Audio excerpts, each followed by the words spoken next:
This episode is proudly supported by Westholme Australian Wagyu. Whether you're a chef or just love going to restaurants, you know the best ingredients are everything, especially when it comes to beef. Westholme, based in Queensland and the Northern Territory, Australia, is working with the land to create nature-led Australian Wagyu. They steward 16 million acres of rangeland, guided by the natural ecosystem where cattle graze and forage on native grasses for the first few years of their lives. The result is high-quality Wagyu beef that reflects the terroir of Northern Australia. Westholme believe that when nature leads, flavour follows. Learn more at westholme.com. So I think when you've been there for 30 years, you're only as good as your last meal. So you need to make something, or we've tried to evolve a little bit, offer something different to our regular client base, but still offer the familiarity at the front of house. Hey everybody, it is Dani Valent with you for another episode of Dirty Linen. I love and treasure my time in your ears. Thank you so much for giving some of your time to Dirty Linen. We really appreciate it. One of the things that we love to celebrate on this podcast is longevity. It is tough to run a restaurant. I reckon every milestone should be celebrated. And I reckon that it's great when a restaurant celebrates 1 year. 2 years is great. You know, so many restaurants don't make it past 5 years. But what about a restaurant that gets to 30? That is extraordinary. It is rare and definitely something to be celebrated. Our guest today is Matteo Pignatelli. Matteo, at his eponymous restaurant, Matteo's, is celebrating 30 years in the biz. Matteo, welcome to Dirty Linen. Thank you, Dani. When you put it like that, you're making me feel old. I suppose I am. I think I'm making you feel experienced and successful. How about we spin it like that? Okay, I like that angle. How does it feel to have a restaurant that's been in the game for so long? Doesn't feel any different to when I celebrated 10 years or 20 years, to be the feeling. Certainly running it's different over the years, but it's gone so quick. It's just, I have to really think about it, that it's been 30 years. Well, a lot of people will have had the chance to dine with you over those 3 decades. A lot of people won't. We have listeners all around the world, which we are very grateful for. But for people who don't know about Matteo's, put us in the picture. What's the restaurant like? Oh, it's an old school restaurant. Let's put it that way. Old school, but new school. It's we focus on hospitality. We focus on customer experience, and just what I call the basics: good food, good service, good atmosphere, reasonable prices, and surrounding ourselves with good people. Really, that's all it is. It's pretty basic, I think, sometimes. You know, and just never forgetting that we're in the hospitality business. I think you're slightly underselling it. So, I mean, it's a very storied building. It's a large restaurant. You've got lots of room for, functions and events. And I think also it's notable in that it's a restaurant that's run from the front of house. I think there is a real difference in restaurants that are run by people that are on the dining floor than chefs. And I think that's one of the important characteristics of Matteo's. But Tell us about the location of the restaurant, the setup, and your approach to running the restaurant from the front. Okay, so basically we're in the old Mietta's building at 533 Brunswick Street. So we're north of Alexander Parade. So we're away from where the cafes and bars are on the main drag of Brunswick Street. When I opened the restaurant in 1994, between Mietta's and myself, there were 9 years and 7 owners.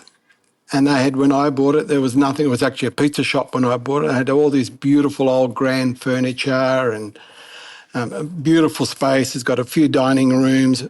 And a credit to Tony Knox and Mieta O'Donnell for setting it up in a way that made it a viable business proposition. The only difference then was their dining room was at the back of the restaurant, and at the front was more like a little cafe because people didn't want to be seen dining in restaurants, whereas now we've flipped it the other way, and then that's the biggest change in the industry or the restaurant scene.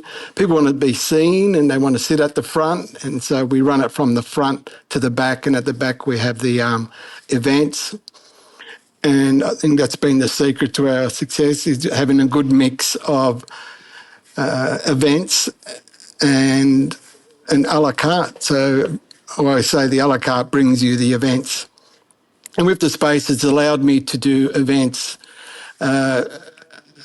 food orientated, which I've always preferred, where we used to do the Young Guns of Wine dinners. I used to do the Generation X of young chefs coming through the industry, promoting them. I've done promotions, what we called European Vacation, which is normally do during the winter when everybody's away. So rather than people going away, we would do a different country all the time here. I've done guest chefs where I've had the likes of Greg Malouf, Stefano Manfredi, Philip Michel, dare I say it, Raymond Capaldi as well. And they were more as just to bring something different for our customer base. Because I think when you've been there for 30 years, you're only as good as your last meal. So you need to make something, or we've tried to evolve a little bit, offer something different to our regular client base, but still offer the familiarity at the front of house. So when they walk in, it's really important to say hello, welcome back, and we're always appreciative that they do come back, because let's face it, there is a lot of places to go around Melbourne. A lot of places are doing good food. A lot of places are hungry for their business. So we just make sure that they know we're appreciative every time they come. And you can do that sorry to interrupt you, but we do that from the front. I call it the front line. And I want to see the look in their eyes when they arrive, and more importantly, the smile on their face when they leave. Matteo, tell me about how you've guided the kitchen or made sure that the food that your chefs are doing is the food that you think is what should be put before the customers. So the big rule I had is I would ask the chef, what do you like to cook? Because really, unless they're cooking what they want to cook, it's not going to be of a standard that is acceptable, or won't be of a high standard. So by asking them, what do you like to cook? And then I would give them guidance as to, whether it be portion sizes and I'd always say to them, it's great to do these dishes when there's 10 people, but when there's 150 people, the standard needs to be the same. And we would guide then our regular customers and say, oh, hi, Dani, good to see you again. Just so you know, we've got a new chef, and I know you like this, but I know you don't like this. Why don't you try this? So then for them, it's actually a new experience in a familiar surrounding. Because I always say the best restaurant is where you're known best. So when you come in and they know you, you're known, and they trust you, it's a pretty simple formula, I think. So, and that's what I've done with the chefs. I've said, yep, you cook what you want to cook. It's got to be obviously within a few guidelines, as I mentioned. And we just went from there. And it actually worked, because the old saying of if it ain't broke, don't fix it, doesn't work in our business. You need to evolve. You need to change. You need to provide a new experience for people. And so are there any dishes that have been on the whole time, or, any dishes that you consider Matteo's classics or must-haves?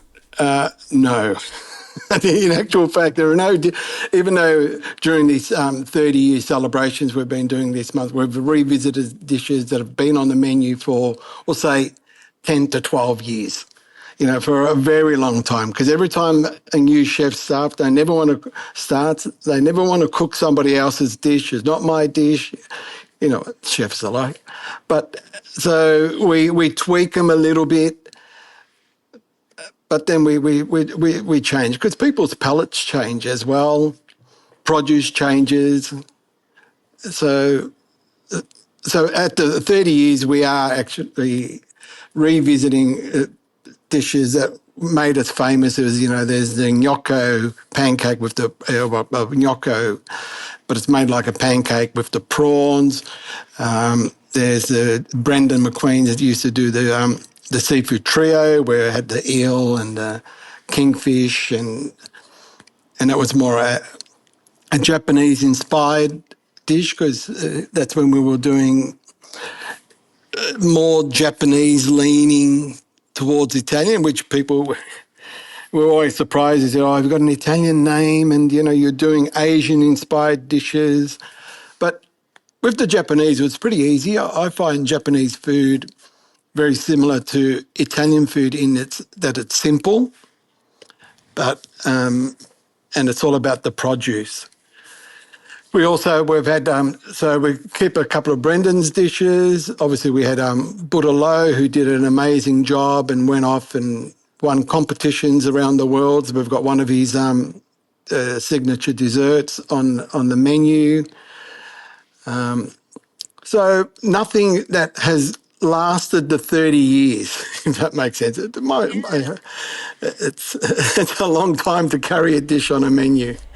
Well, it is. I mean, you would have seen so many changes, not only in food trends and, as you say, accessibility of certain types of produce, but certainly in terms of work ethic and the way that people that are hospitality professionals want to balance their work with their work or their lives outside of the four walls. Tell us about that. Like, what have you seen change and how have you managed those changes?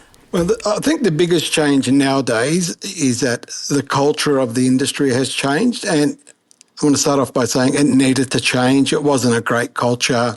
I wouldn't have my kids, wanting to enter our industry. The hours were horrible. They were long. The environment probably wasn't conducive to what you would call a proper work environment, as we have now. So that's been the biggest change, and I must say I've pushed hard to change that through my commitment with or involvement with associations and employer groups, and even with TAFE.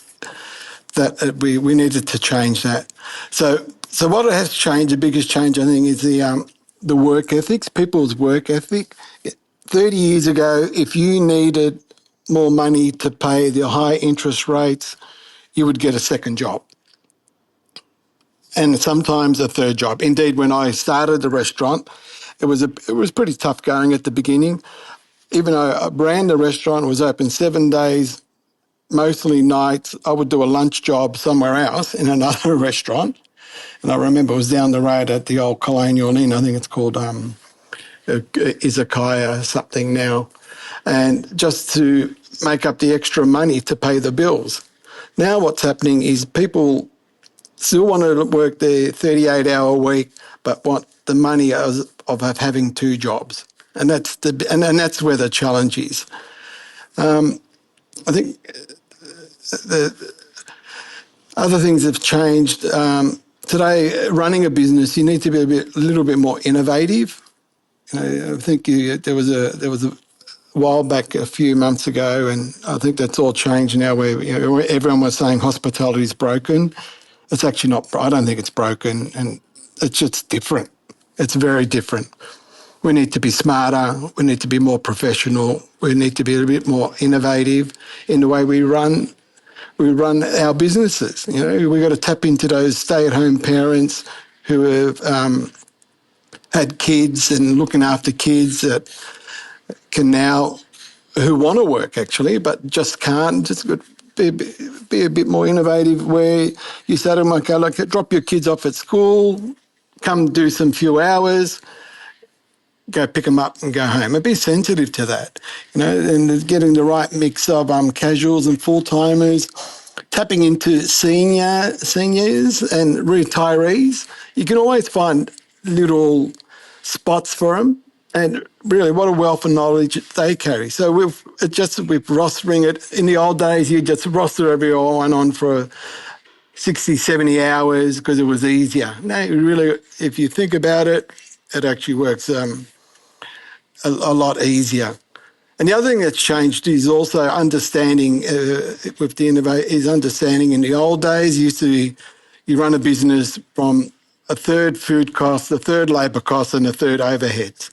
Now with all the labour shortages, you combine food costs and labour costs into a gross profit margin. So you're happy to take a higher food cost for a lower labour cost.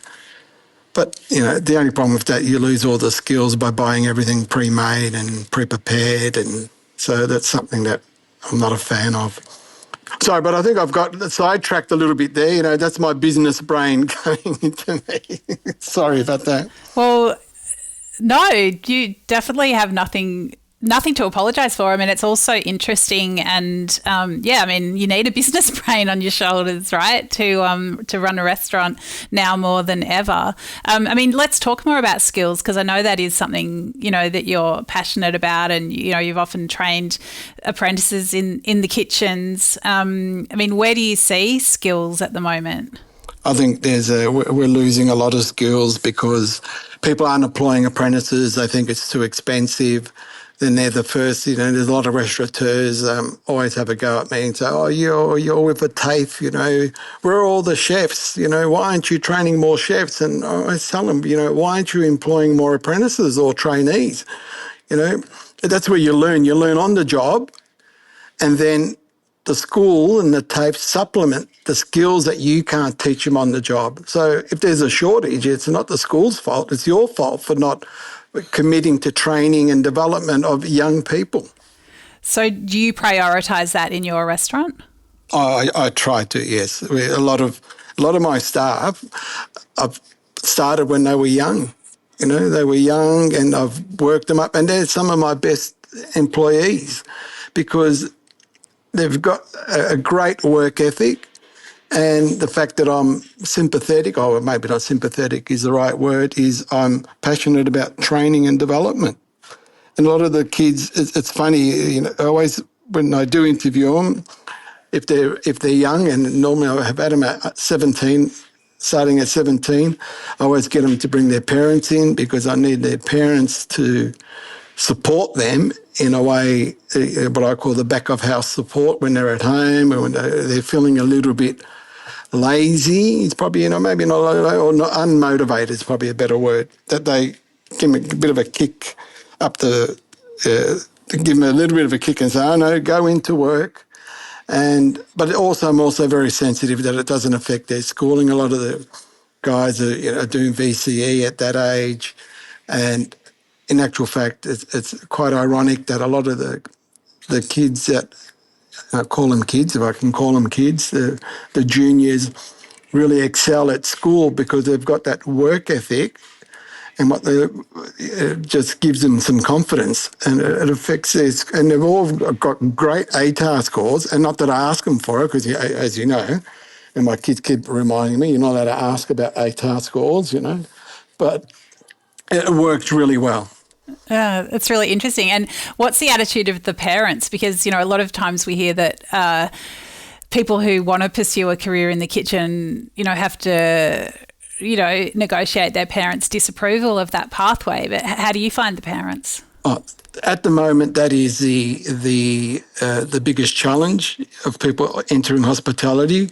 And the thing I tell them is that, and it's true, there's never been a better time to be in hospitality.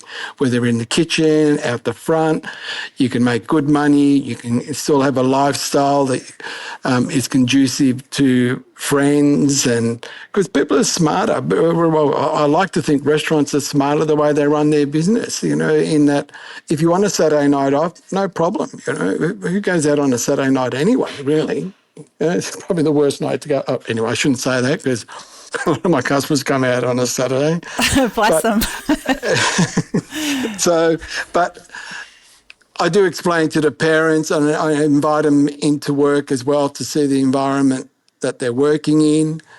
And it is very different now to 10 years ago. And I think a lot of parents have watched too much TV. They've read Anthony Bourdain's book too many times, or they're watching the wrong TV shows.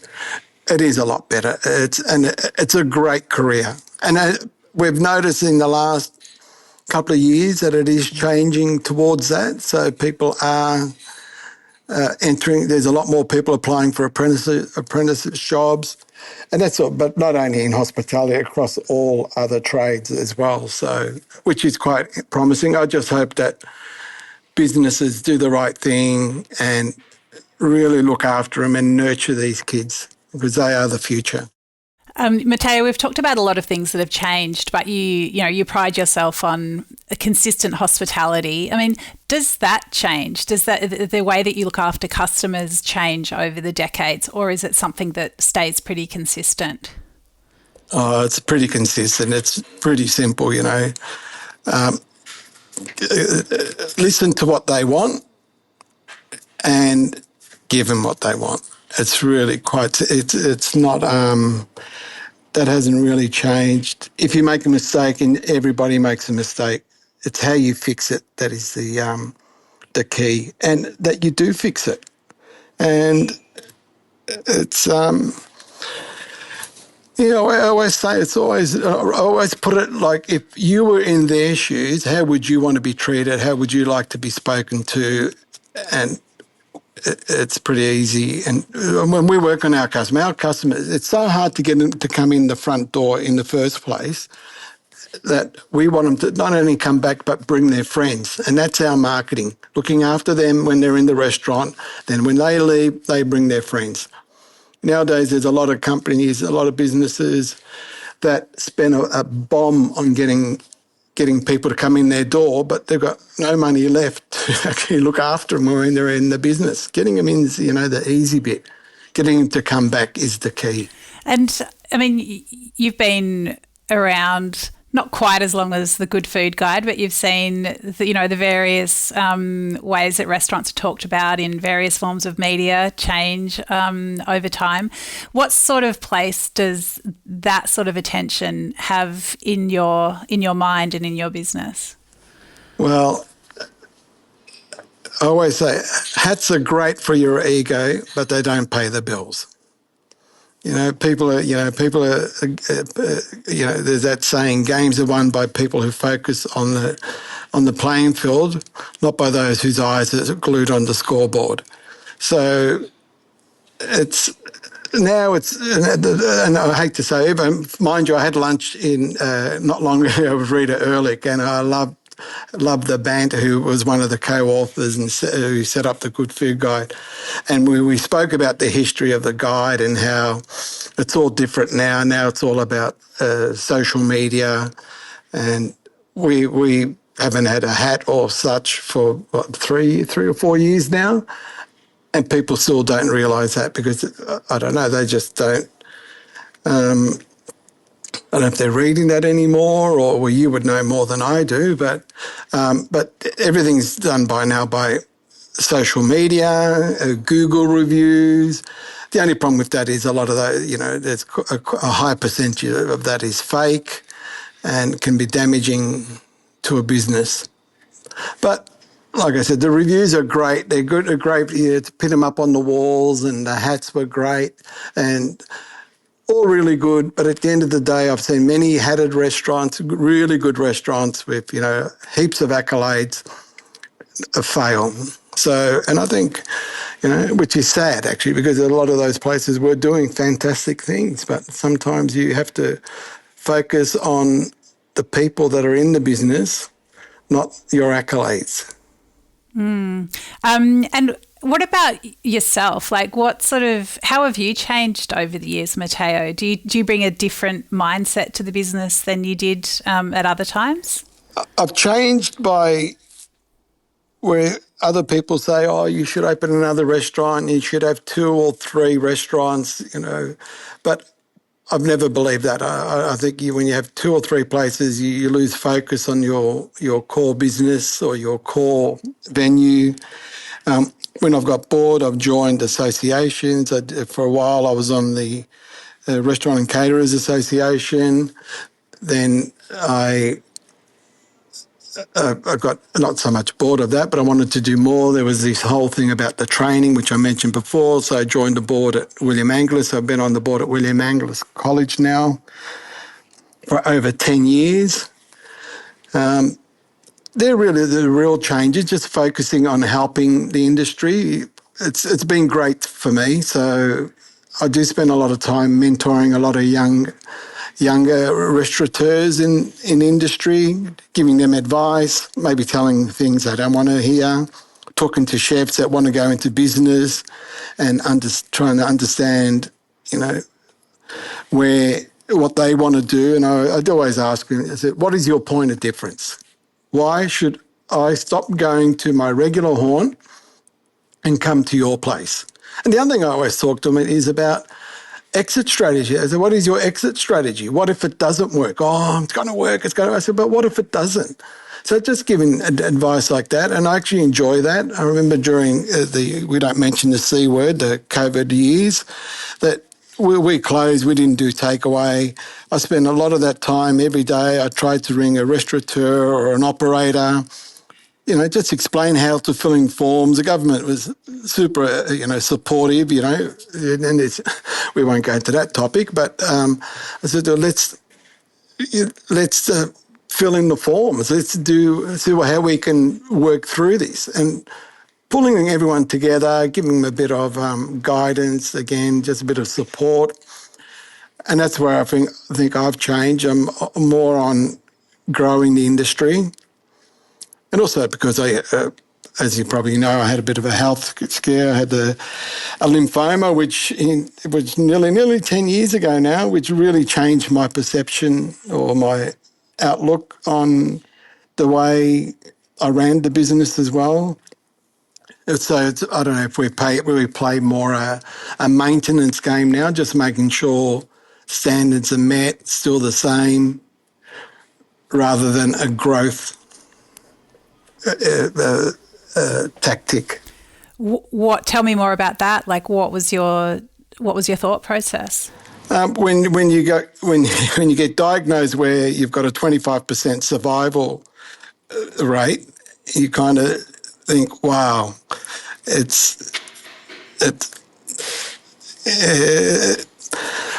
puts everything into perspective. If someone says, "Oh, our chips were cold," I go, "No problem, I'll fix it. We'll get you a hot bar." No, that's not good enough. I go, oh, "Man, is that the best you got? The chips were cold, the French fries."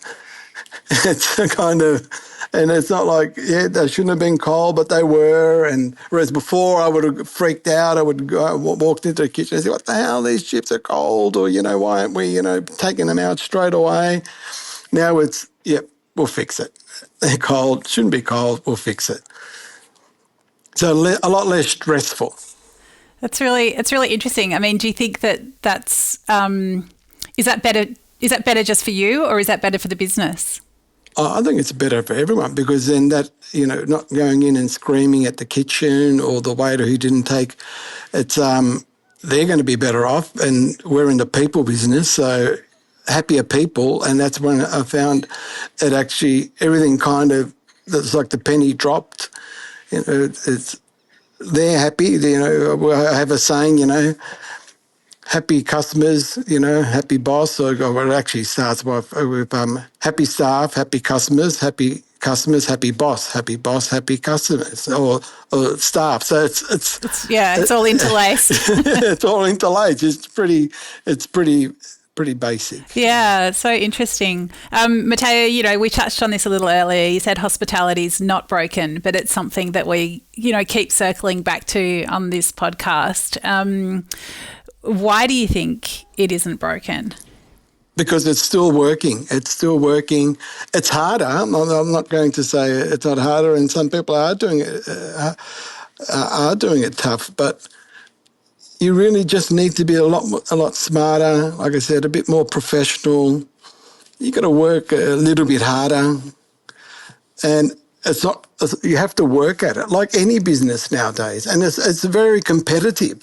So what's going to make someone want to come to your place? What are you going to do to entice them to come to your place rather than someone else? And that's where it's, sure, there's a bit of a shortage of staff and people. You just need to run your business different.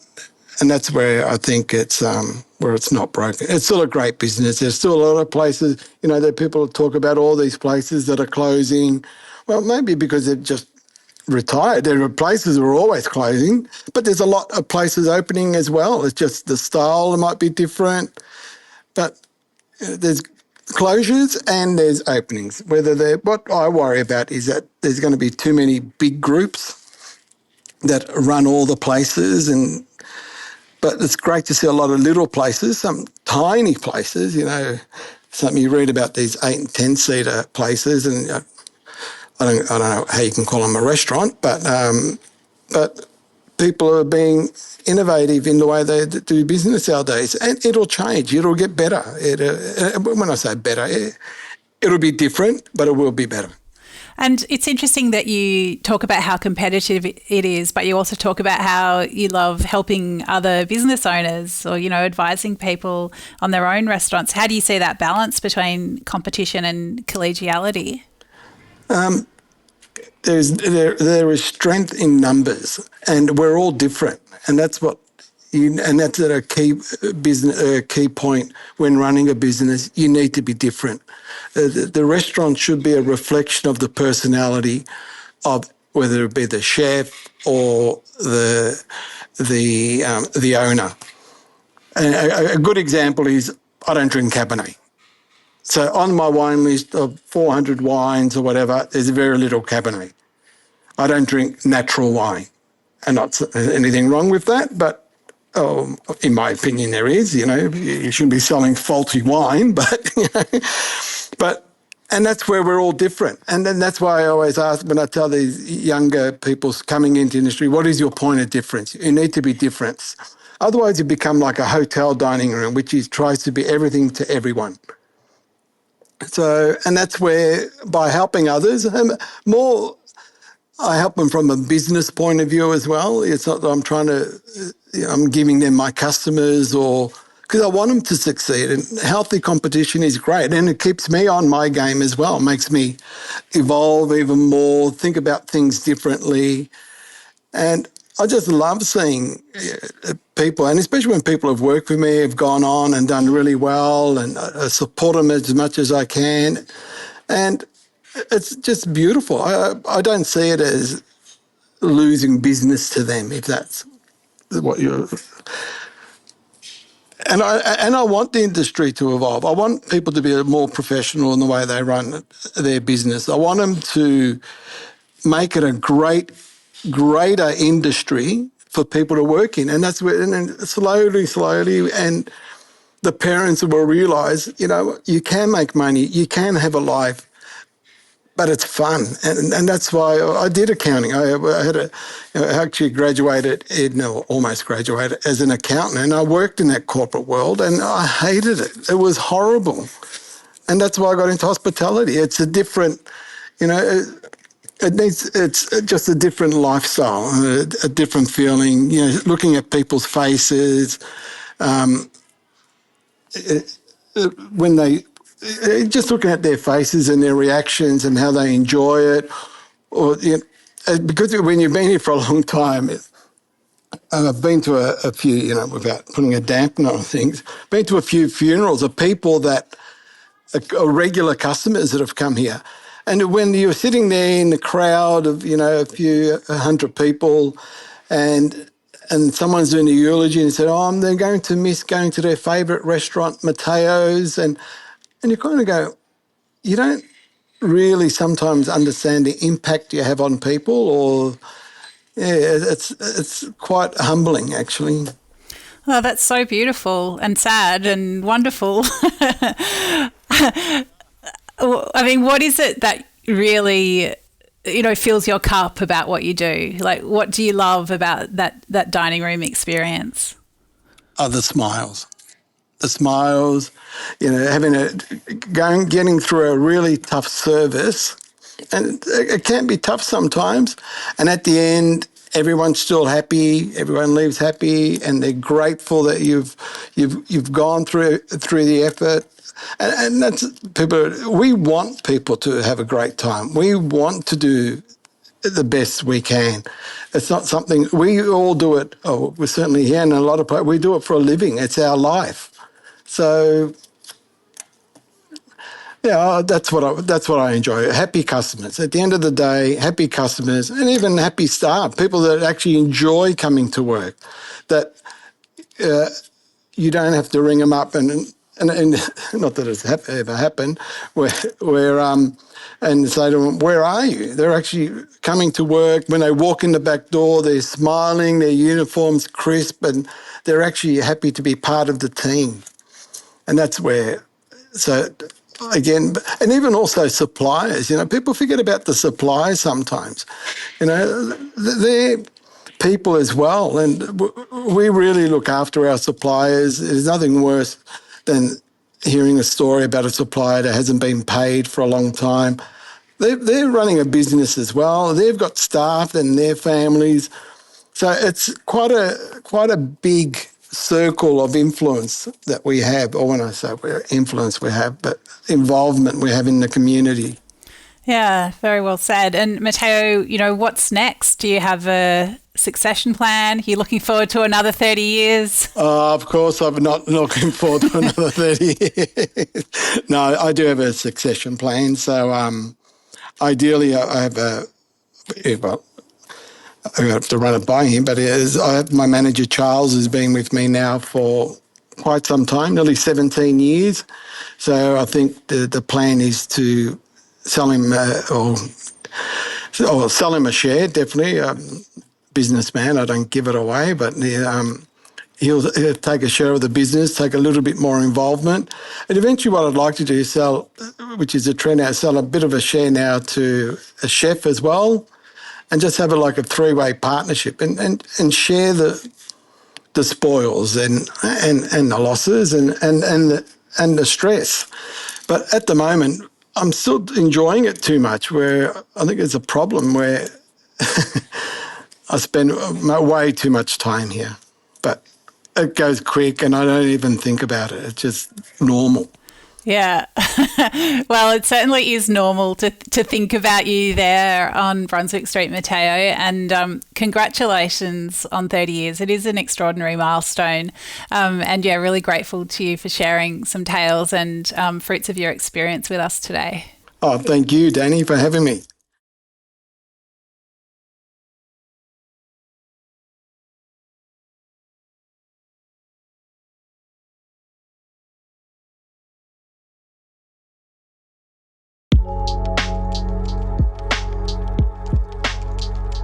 This is Dirty Linen, and I'm Dani Valent. We air the issues that the hospitality industry finds hard to talk about, hearing from different people with unique perspectives. We want to hear from you as well. If you have something that needs to be said about a topic, get in touch so we can include your perspective. Contact us at dirtylinen@deepintheweeds.com.au or hit us up on Insta at Dirty Linen Podcast. We can't wait to hear from you.